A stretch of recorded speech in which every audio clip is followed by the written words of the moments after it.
9th, 2009, I was walking down the aisle in a beautiful wedding dress towards the man who would become my husband. And as I walked, I was terrified. Not because I didn't know what marriage might bring, but because deep down I knew this wasn't what I was meant to do at that time. I didn't know myself. I didn't know what I truly wanted. I was living by the expectations of others. Back then, I believed that getting married, having a certain job, and hitting a certain income level would make me safe. Not necessarily happy, safe. For almost 6 years, I tried to make that marriage work, and he did too. But in the end, it just didn't. After the divorce, I jumped into yet another relationship, continuing my pattern as a serial monogamist, constantly seeking love, validation, and the feeling of being seen from people who couldn't truly see me because I still didn't fully see myself. When that relationship ended too, I finally stopped and asked the hardest question of all. What's the common denominator here, Jasmine? And it was me. I had been conforming to be loved, chasing love I never fully received as a child.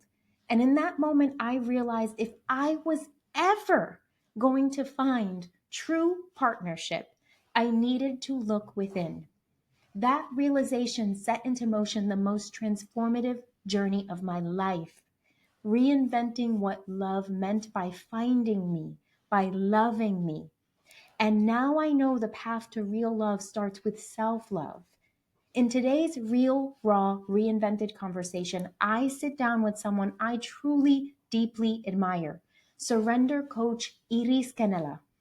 Iris is a powerful guide for women, especially Latinas, helping them reconnect with their joy, passion, and purpose. She's also in a beautiful, healthy marriage. And in this episode, she shares exactly how she got there, how she healed her old love stories, how she broke toxic patterns, and how she found herself first before calling in a soul aligned partner. If you're ready to reinvent your relationship with love, then this is the conversation you need to hear. It's the one I wish I heard on October 8th, 2009. Because if I had, I might not have ever walked down that aisle. It is amazing, amazing, amazing to have you here on Real Raw Reinvented. I have to say, I've been talking a lot about something I've never talked about before, which is my divorce, my healing journey around relationships, dating. Oh my God. The scene out there is wild. But when I thought about just the version of myself that I am today versus the version of myself that I am when I originally met my ex-husband and got married, the transformation has been crazy. And it's almost kind of a new Jasmine. And when I really thought about what does it take to have a relationship as a healed woman, you immediately were the person that came to mind to have this conversation with, because I know that you have a beautiful relationship with your partner. I also know that healing is such a part of you and your life and your journey. It's what you do for yourself, but it's also what you do with your clients. And you speak about it also on your podcast, Latinas in Transformation. I'm curious to know, why is healing so important to you? Ooh, that is so good. As you said all of that, thank you. I'm receiving all of that to be able to receive all those beautiful words that you just mentioned. But healing is very important to me for many reasons.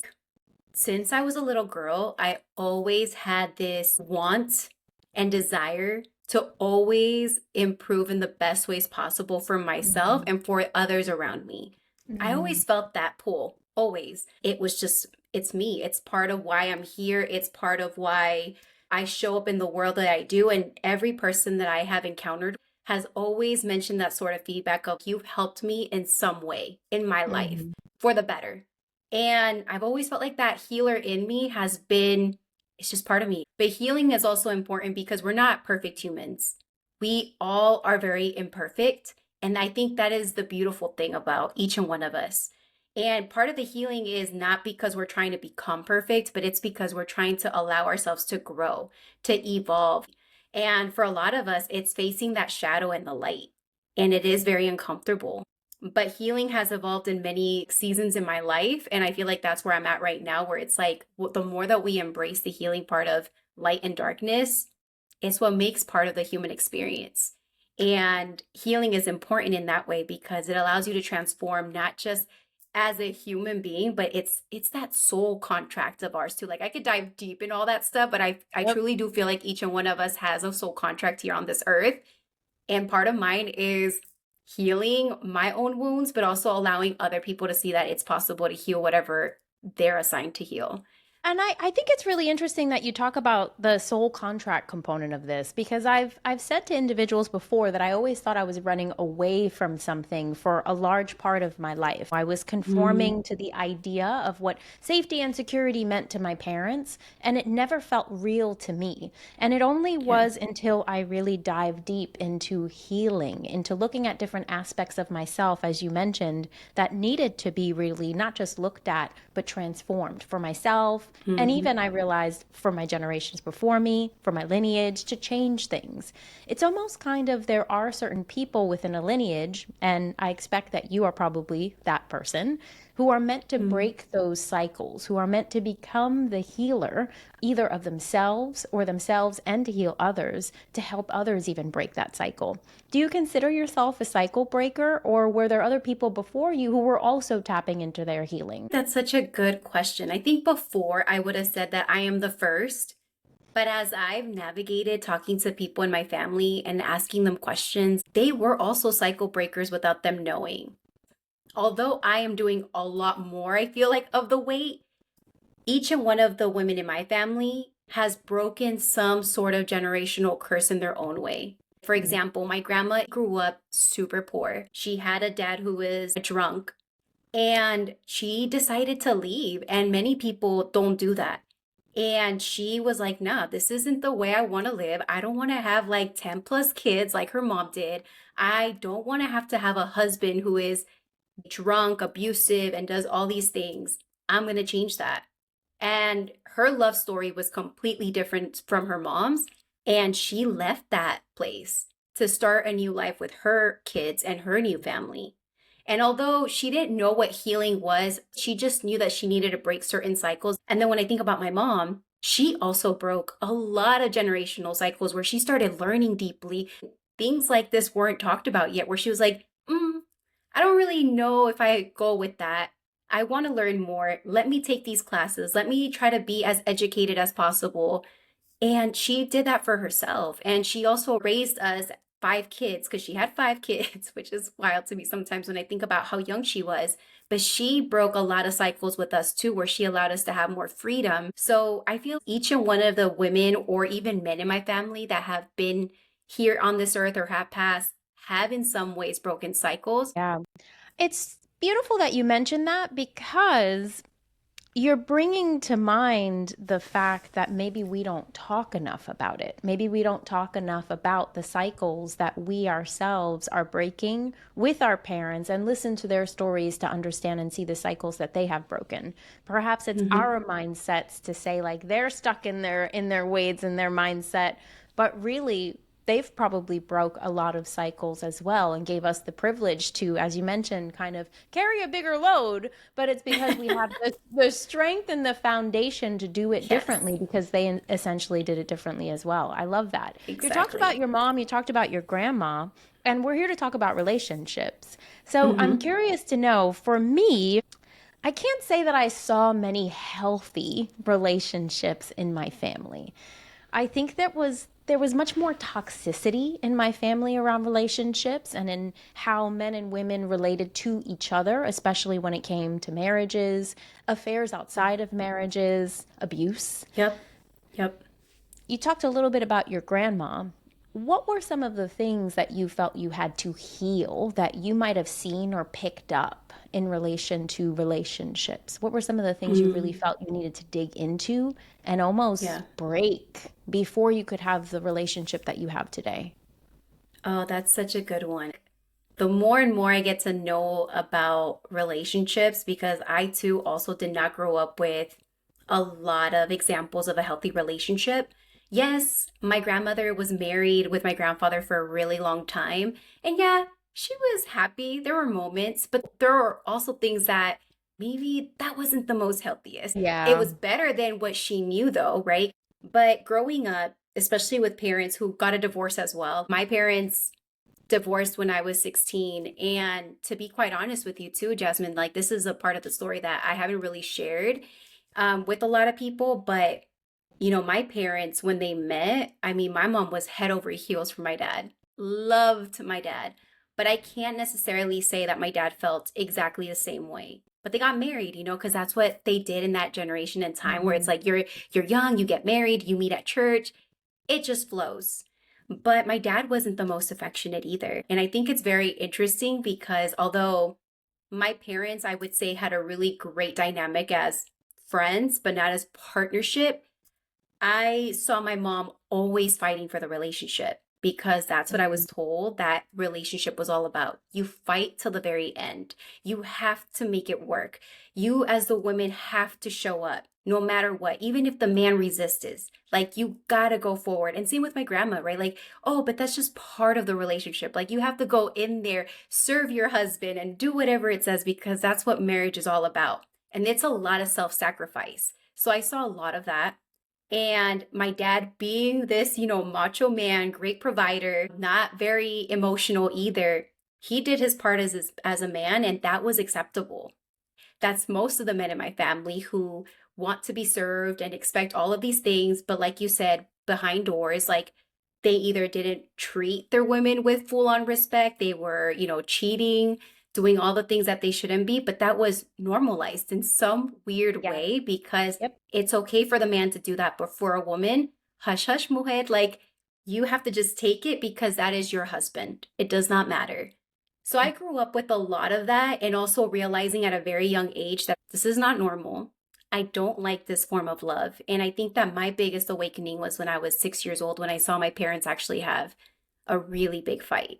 And I just remember seeing my mom fight so hard for her relationship. And I couldn't really understand what was going on. Like I was underneath the table with my brother, watching them argue. And my mom fought so hard. And I just remember seeing her drop to her knees and begging. And, I didn't know at the time what they were talking about, but she ran outside. And my brother, being the beautiful softie that he is, he ran over, hugged her, and everything. And I just remember looking at my dad, and he didn't fight back. And I just remember as a 6 year old, I saw her in her feminine essence, crying, feeling deeply. And I was like, I never want to be that.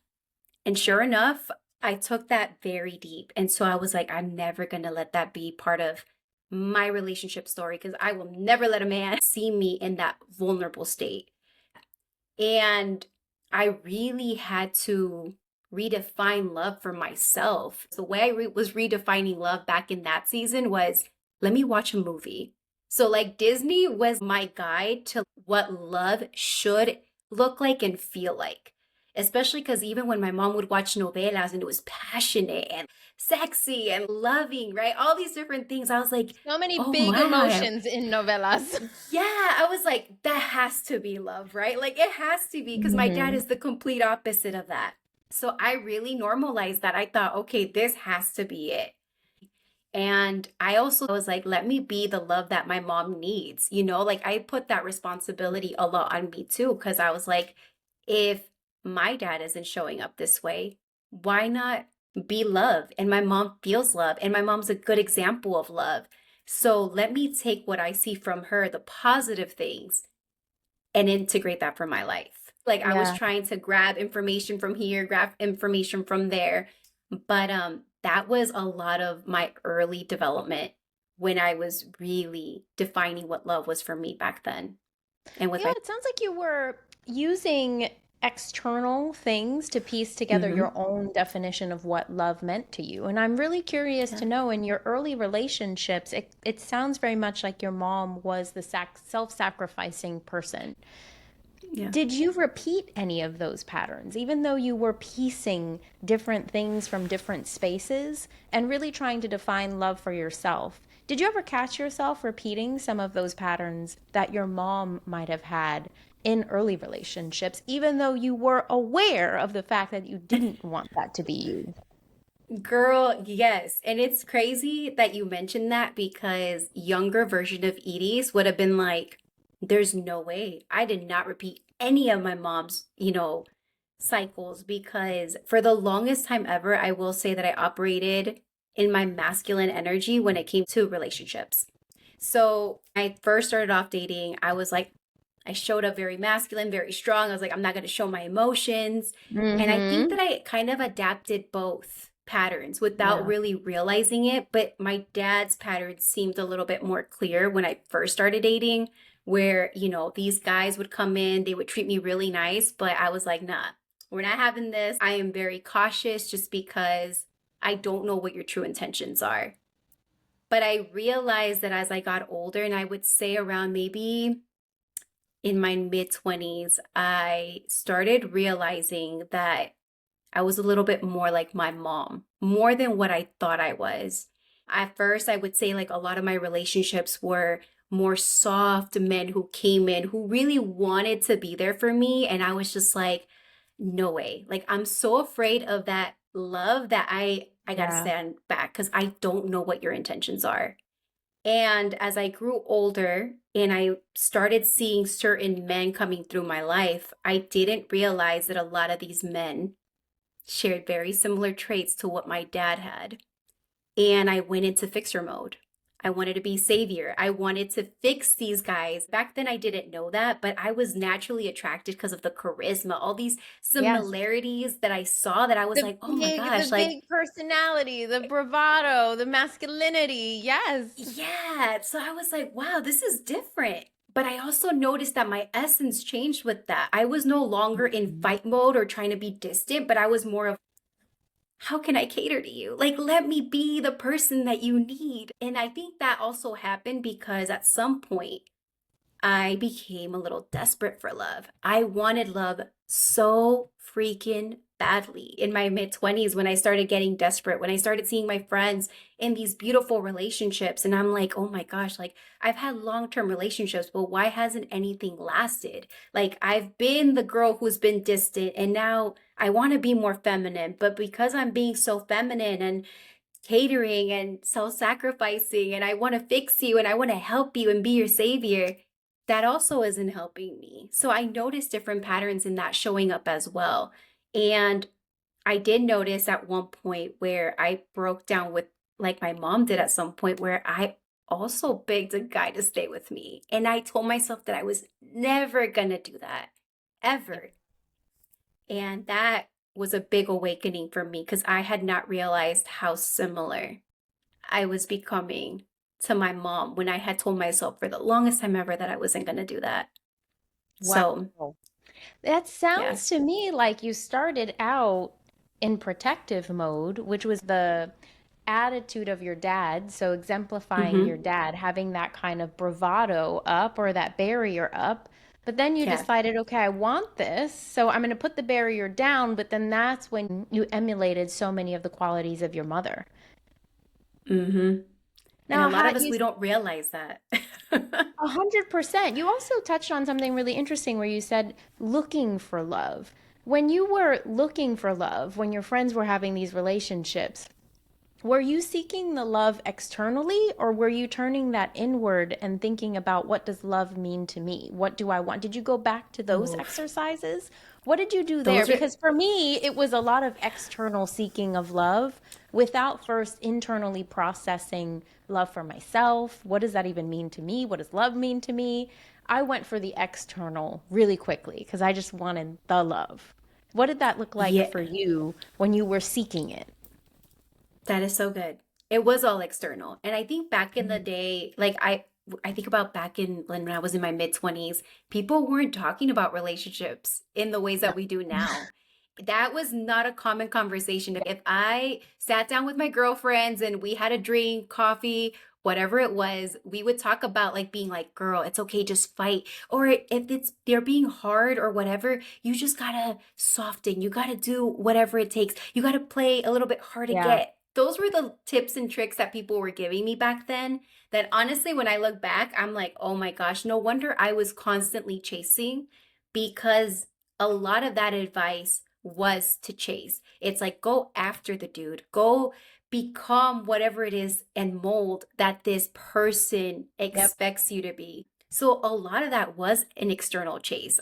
That is what I also grew up seeing when I was Yeah. younger, is the women were always doing the thing, whether it was fixing the relationship, serving, putting themselves out there, and constantly doing the chasing. And that felt normal to me.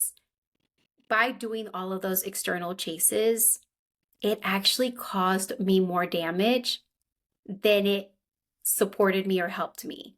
I Yeah. felt like I lost pieces of me. I felt like I molded and became someone different. Like I even let my hair grow, which is like nothing, no shame to the girls that have long hair, but that wasn't Edie's. Was this really cute petite little thing. And I even try to like look thicker and dress up differently and just try to do all the things that would call in to that particular person.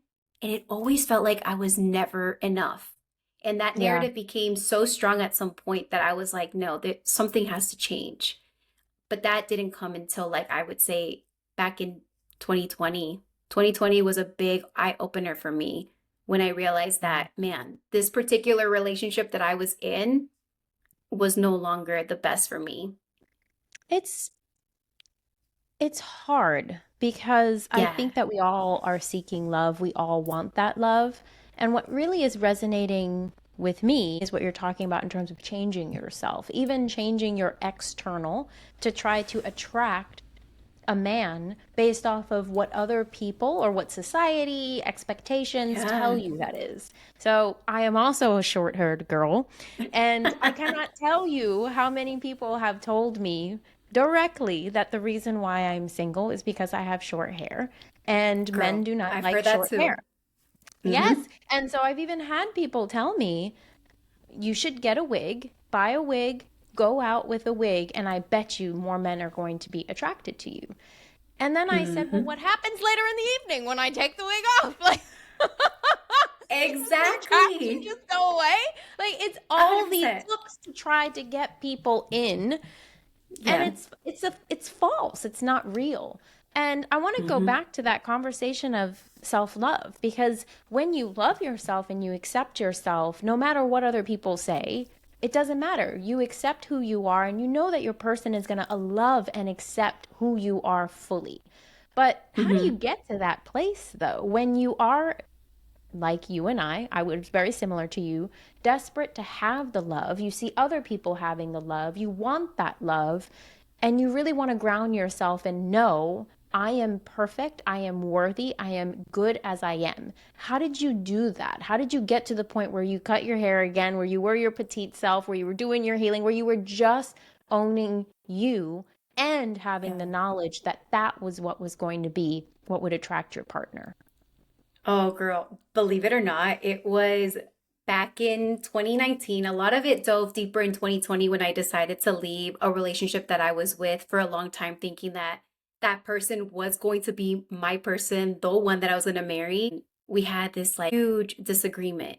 And I remember his words he shared to me was, hey, I think for us to work, you just need to find hobbies.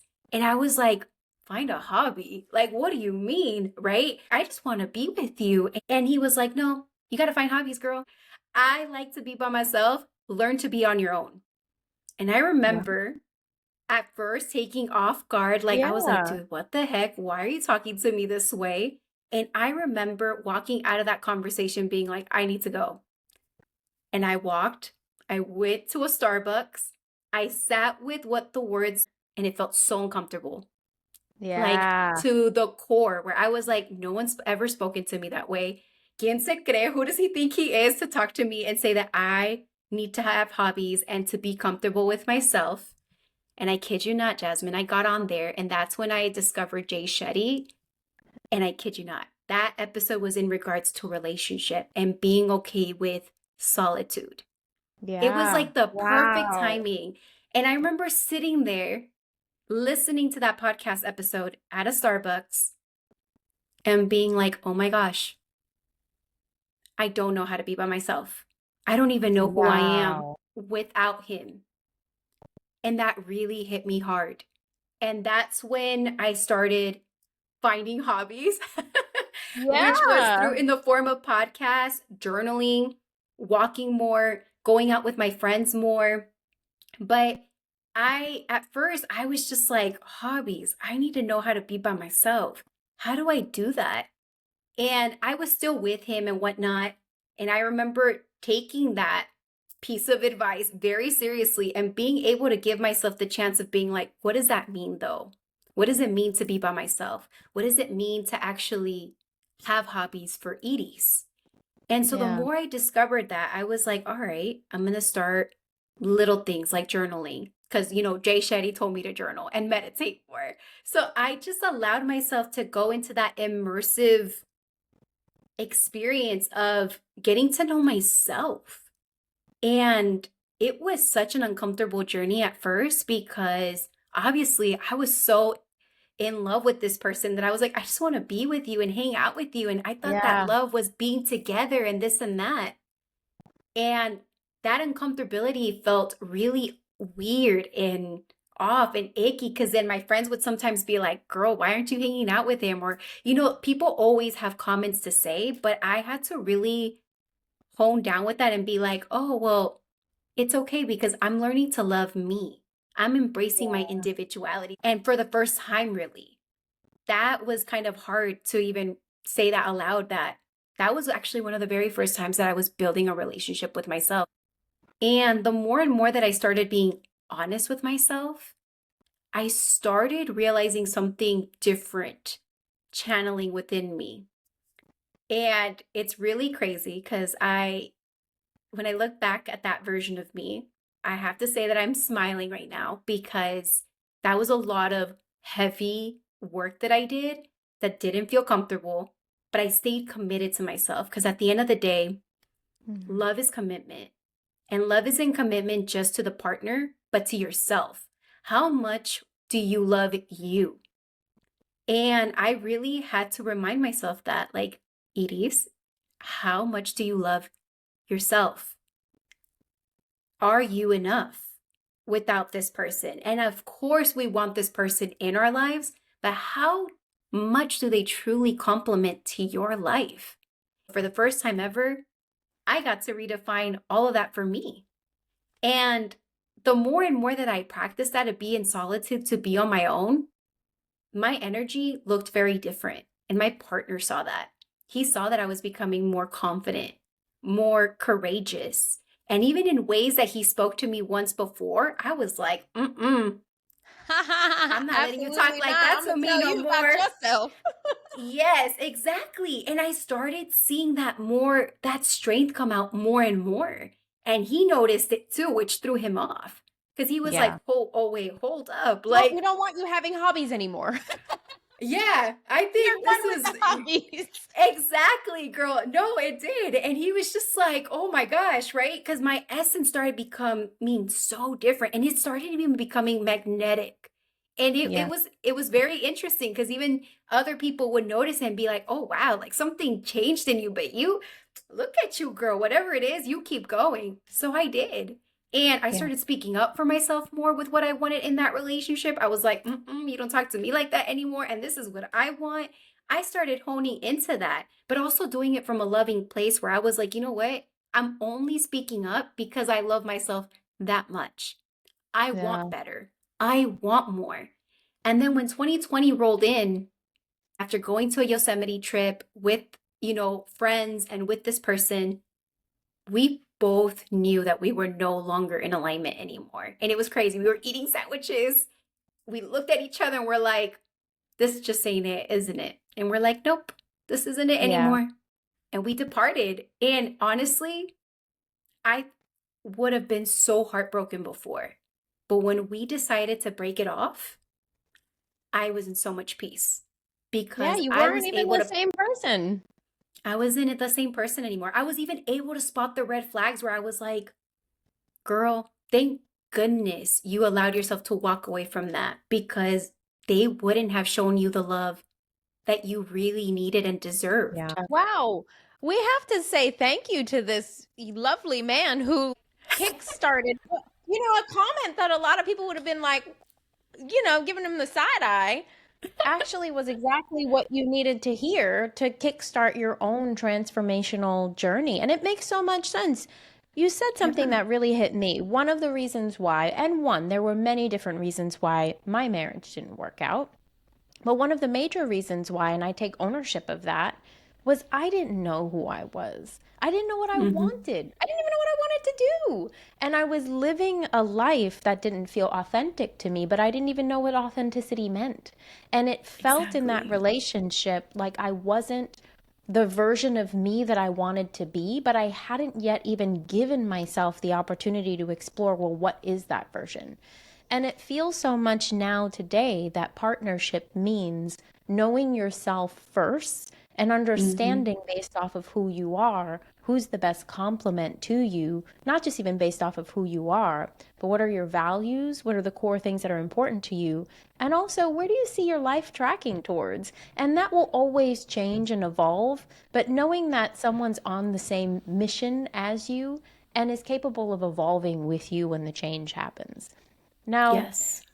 I do want to talk about your current marriage. Your marriage. You're married to an Yeah. amazing person. You're always posting all these beautiful things. So, how did you meet him and how did this journey of finding yourself, of releasing this desire to always be giving to someone else at such an exponential rate, how did all of this healing that you had done up until then not just help you in the beginning of the relationship, but even help you to identify, oh, that's it? Yeah. Oh, that's so good. I feel like there's so many turning points to that, but I feel like because of the breakup that I had, it also required me to go even deeper. So, yes, I was Mm-hmm. investing in myself. Yes, I was taking care of Edie's. Yes, I was doing all the fun stuff that she wanted to do, healing that inner niña. But there is this course that I took, and I know that I don't think it exists anymore, but they have a book. And I don't remember the name of the author, but it's called Becoming the One. And I know that she has a group called the Rising Women. I took her course because I realized at that point in my life where I was like, I am tired of attracting these type of men. And I knew that I wanted love. I knew that I wanted a relationship, a very deep, intimate, rich, passionate relationship, right? Like all the things that a lot of us women are craving for. I wanted that too. And I wanted someone that could show up for me. But at the same time, I was like, how do I even attract that type of man anymore? Even though I was becoming this beautiful, blossoming version of me, but I was like, I don't want to repeat the same mistake again. So I remember coming across this course because I really loved this person's content about becoming the one. And I'm over here Mm-hmm. like, oh my gosh, she's going to teach me how to attract the right man. I'm going to find the one. Well, the joke was on me because Ha, as you are the I one.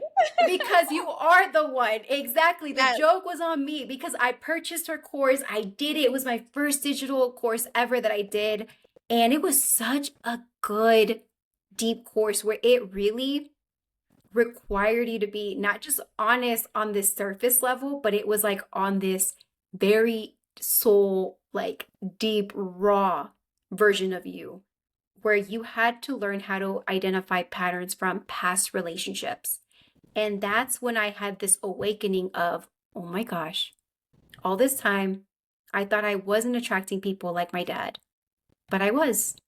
All these guys have similar traits to the person that was supposed to show me and model to me what healthy love looked like. And no wonder it was so hard for me to find love. So I had to really sit with those patterns because it's not easy, ladies. Like when you're identifying all the relationships, all the dates that you've been in, there are points where you want to kick yourself and be like, dude, how did I not see it? It was so freaking obvious. And so I had to really go backwards, identify those patterns, be honest, sit with it, have so much grace and self compassion, and being like, okay, now I know these patterns. I'm aware of the red flags. I'm aware of what I don't want. Then what do I want? So then Yeah. there's a part of it where it asks you to write down the qualities of what you want in this person. So I did. I was very confident, right? I was like, I know what I want. This is what I want, X, Y, and Z. And then there was a part of the other lesson to it where it was like, well, are you those qualities? And Right. I was like, Flipping the script oof, on yourself. it Absolutely. did. And so I was like, dang, like I'm not. I don't think I'm fully there in those qualities yet. And at the very end of that entire thing, it asks you to write a letter to that person for your future. And so I did. I wrote a future letter to this partner, and I made a promise to myself that I wouldn't give this letter until I found the person that I felt would align to that. And then I remember living my best life and doing what Edie's wanted and feeling more confident with saying no to things that didn't serve her because I knew deep down that I was going to say yes to something way better. And sure enough, oh my goodness, the way I met my husband, oh my gosh, I always laugh at the story because I saw my husband's picture on one of my friends' posts because it was a happy birthday post. She was like, hey, happy birthday. By the way, ladies, he's single. And I don't know what it was about that picture that I was like, man, he's dark, he's handsome, and that hair. I love everything. I was like, there's something about him. And I typically don't make the first move when it comes to meeting people. But I remember reaching out to my friend being like, is he really single? Are you sure? And she's like, oh my gosh, yes. Like, do you want me to connect you? And I'm like, no, it's okay. And I started looking at his profile a little bit deeper and I was like, oh my gosh, like he's so cute. I'm like, should I do it? No, I'll just let it be. And a day passed by and I was like, you know what? I'm not going to lose anything. Let's just shoot my shot and let's send him a message. And sure enough, he responded in a couple of minutes and we got on a phone call that night and we talked for like, man, it was like 6+ hours. It felt like Wow. I had known this man for such a long time. And by the way, ladies, it wasn't like perfect either because I was in California at the time and he was in New Jersey. And this was, Oh. yeah, so we were long distance for a long time before obviously accepting to say like yes, right? But it's crazy because when I met him or virtually met him, it was in November of 2020.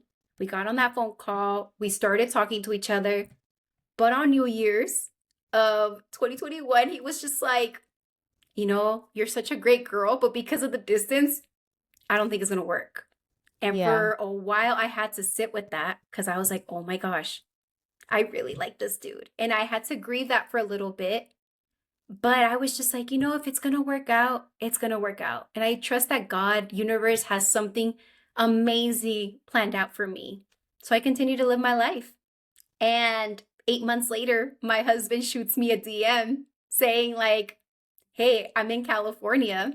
Do you want to meet? And at that time, I was like, I don't even know if I want to meet him. Should I meet him? Yes Yeah. or no? But the curiosity got me so much that I decided to say yes.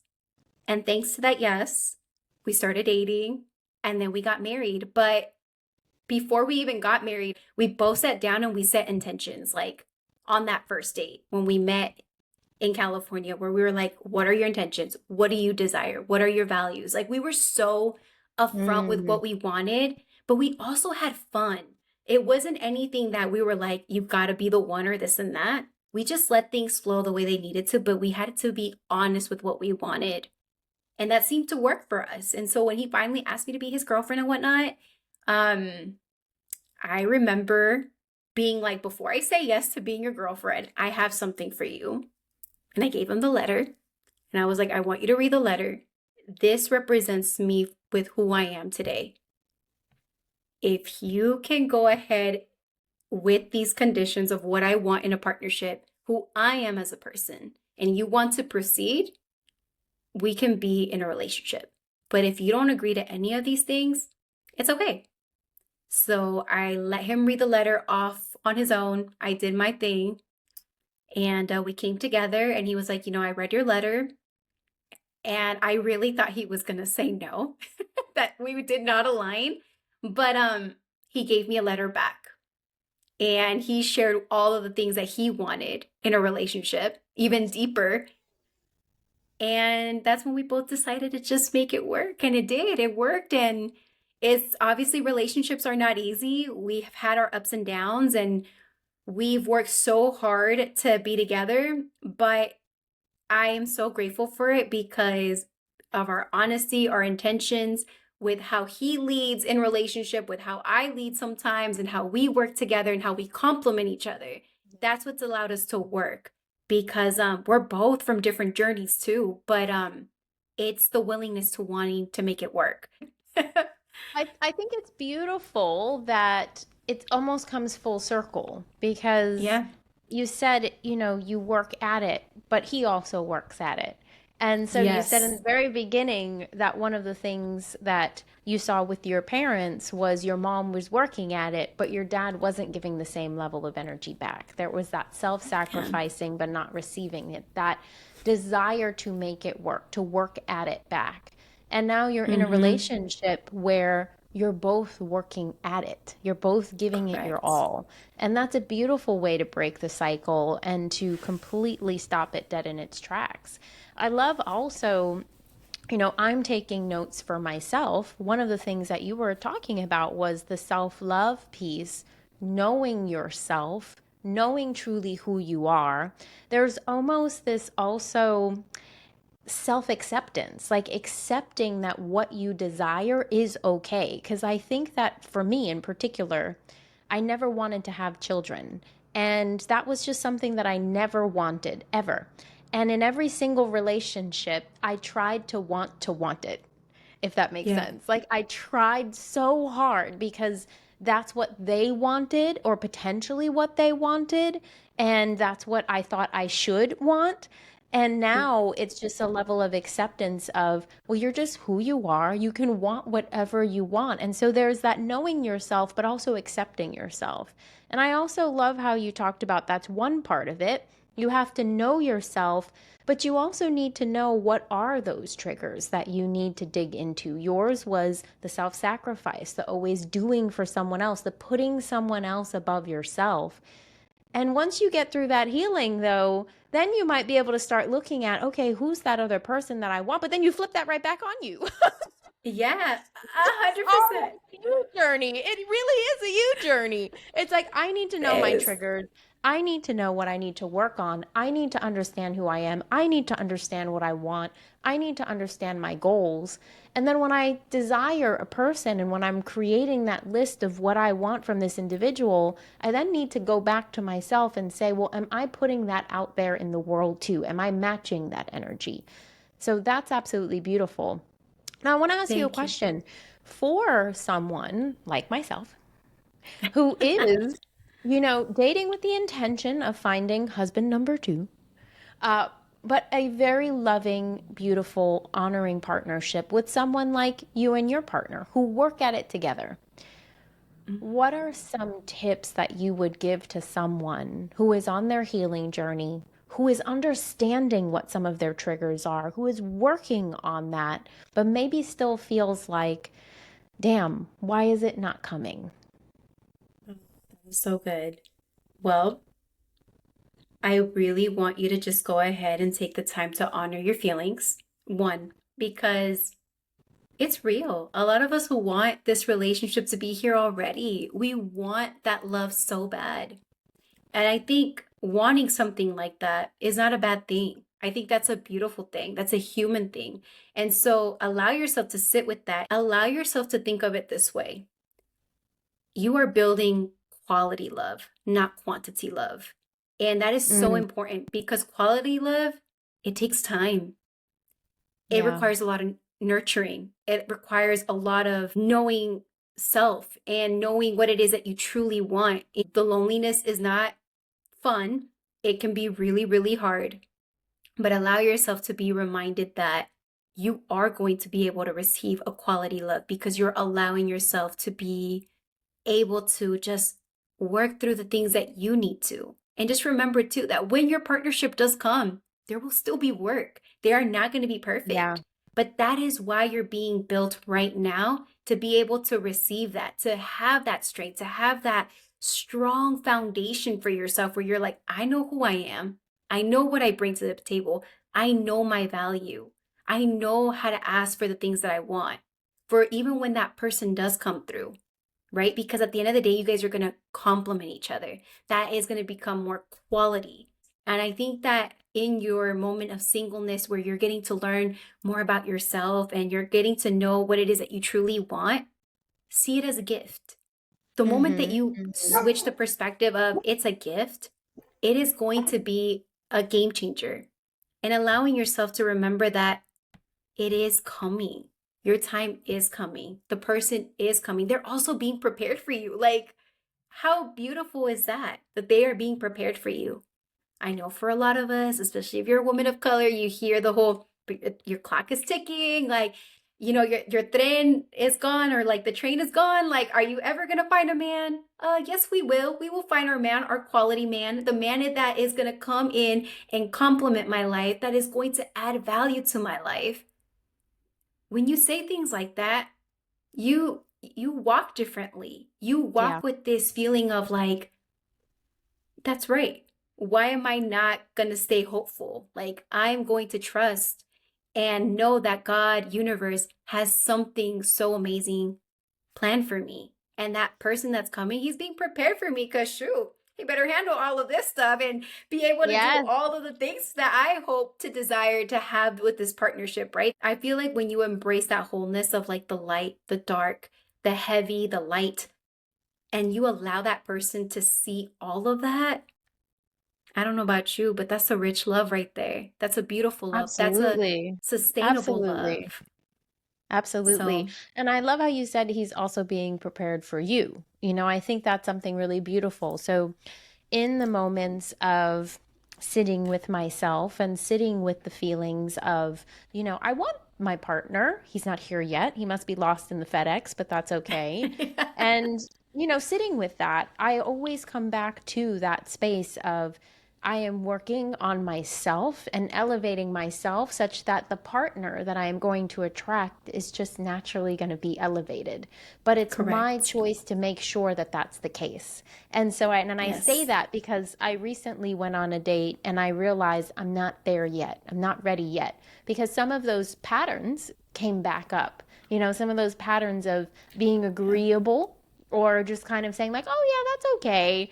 That kind of came up, even though I didn't want to be with the person. It came up for me and I realized, okay, so there's some things we really need to clean up here. So I think it's important Mm, to just constantly be having the experiences, assessing the experiences, and yes. continue to assess your work. And also realizing that the more you are elevating, that quality partner that's going to come who also is doing the work is just going to elevate with you. And that is really going to create something beautiful and lasting, like what you and your partner have. It's amazing. Oh, that's so good. And I love that you touched the exploration piece, because I think a Yeah. lot of us, we tend to just take the seat back and hope for the person to come through. But I Right. also believe that you've got to explore. That is such a Absolutely. good thing that you brought up, because the more that you Absolutely. explore, the more that you're self aware, like how you were able to identify that particular thing that you need to work on, it allows you to see yourself as, this is a good area to just improve on. Because again, when that person does come, I'm not going to go backwards. I'm actually going to move forward with this person. And it comes up too, even when you're in relationship, or if you are dating someone, ladies, and you're realizing that he's a good person, but maybe you are not allowing yourself to speak up in ways that you want to. Practice. Allow yourself to be able to be seen in that way too, because at the end of the day, I always have to remind myself too, even as I'm married to this wonderful person, and sometimes when I do want to go backwards in what I know, right? I'm like, wait, hold up. He dated me because of how magnetizing I was. Like, this Yeah. level of Edie knows herself in such a raw and deep way. The man that sees you and wants to be with you and sees that in the very beginning, don't lose that essence either, because that is also maintenance. Just like how we maintain our cars and make sure that they have the oil change, that's part of us too. We have to maintain those qualities as well. It's important for us to always remember, always work on the beautiful value that we bring, that magnetizing energy that we carry. Because as feminine women, we carry that all the Yeah. time. So it's just reminding ourselves to maintain it and to keep walking in that because it's so important. That's why they fell in love with you in the first place. Yeah. And that's why that person in your future is going to adore the heck out of you because of the qualities that you carry. So don't lose touch with that because that is your superpower. That is that feminine power that you carry. So embrace all of it, that fullness of Yeah. it. I love that so much. Yeah. Embrace it. Embrace it sounds like embrace yourself and Yes. remember who you are as you go through this transformation journey, this transformative journey.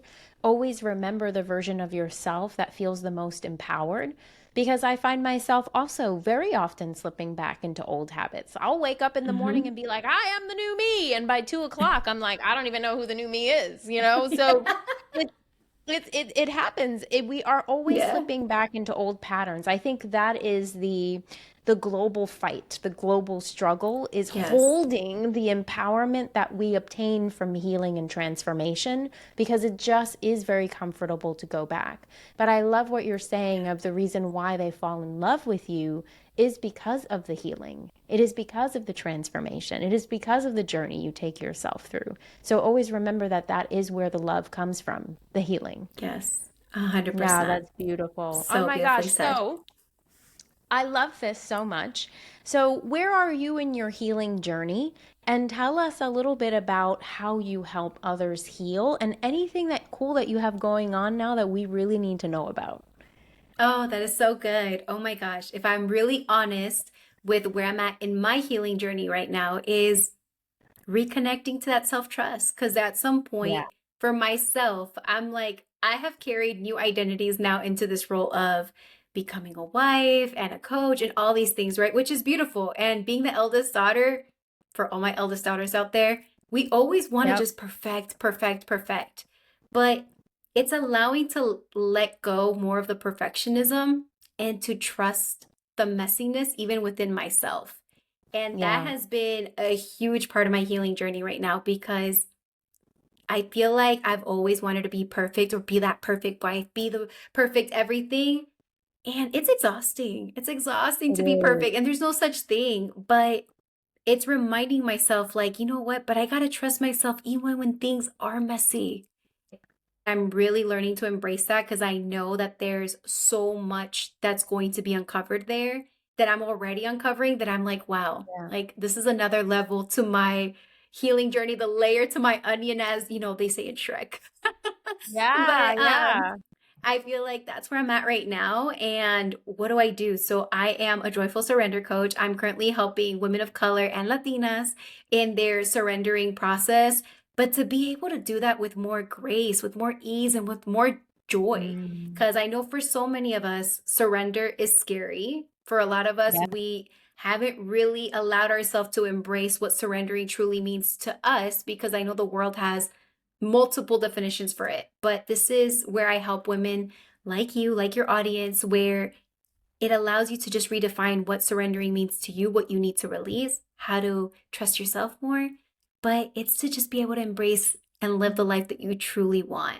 So that's what I do currently in my one-to-one coaching container. But I am working on a group coaching program that's coming very soon. So Woo-hoo! if you all want to get on that wait list, let me know. It will be on the notes, hopefully. And Yes, that way I you will be can. dropping that link in the notes for sure. Thank you, girl. So, yes, that is something new that's coming. And I am just so excited for that because That's it's time. It's beautiful. time to release it. Yes.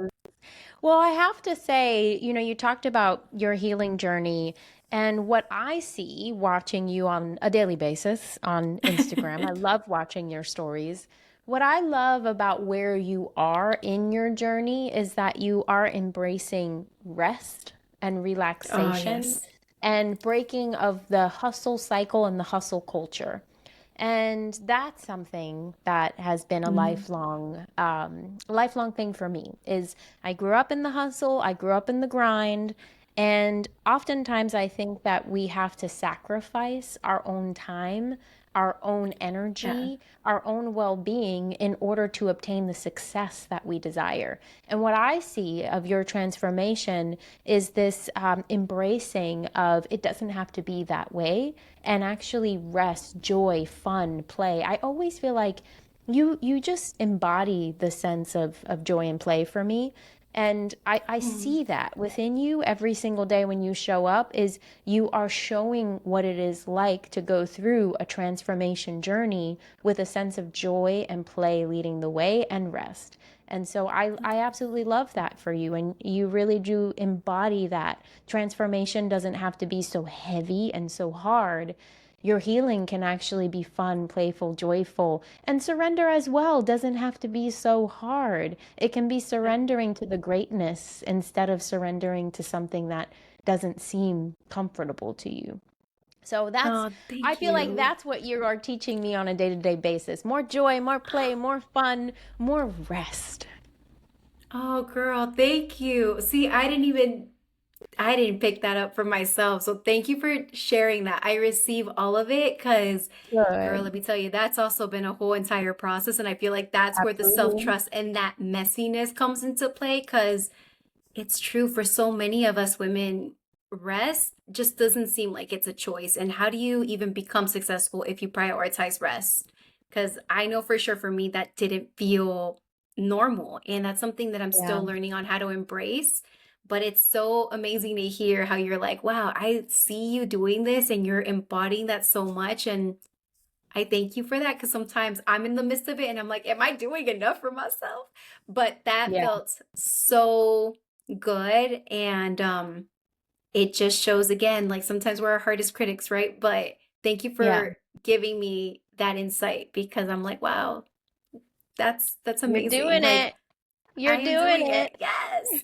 You are, you are. Well, thank you Yeah, so much for joining us on thank Real you. Raw Reinvented. You definitely taught me that self love is one of the most important factors, if not the most important factor, to finding love, but also Yeah. knowing where your triggers, knowing the things that you need to transform and change. You have to dig into that. And we are so grateful to hear your beautiful love story with your partner, all of the ways to follow you, including learn about this new group coaching program, are going to be down below in the description, in the notes, so that we can all get more details and information. And if you had one last thing to say, what would it be? Oh my gosh, just trust yourself. Trust this process that you're in. I know that dating is not easy. I know that finding love is not easy. But allow yourself to redefine love with what you want it to look like, but most importantly, what you want it to feel like. Tap into the Yeah, feeling of love because don't forever forget that even if you're in this journey of love, you're already love. So embrace that and keep embodying that every single day. trust. I love that. That is a big word that has been coming up for me lately, trust. Well, thank Yeah. you so much again for joining us. And until next Thank time, you. everyone. Bye.